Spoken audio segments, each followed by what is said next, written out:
Азимовдун алдына супермаркетке киргенде машинанын мойкасына токтотуп анан киргенбиз да.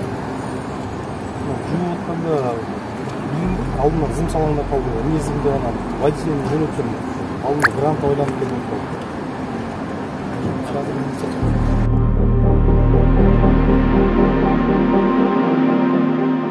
Мен эртең менен кызым менен жүргөндө өзүм 6 жаштагы кызым менен мисалы.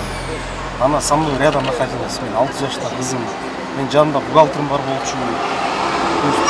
Мы все могли умереть, можно сказать.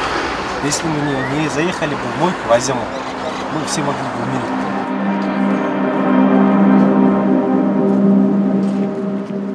Анан экинчи себеп биз коррупцион схема менен көрүшүп атканбыз. Ошол эле СЕЗ Бишкек боюнча, ошол эле Айыл чарба министринин коррупцион схемаларын бетин ачканбыз.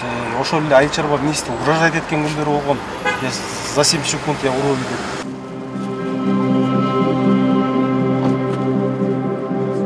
Бетим тоогазылбайт деп айтыптыр.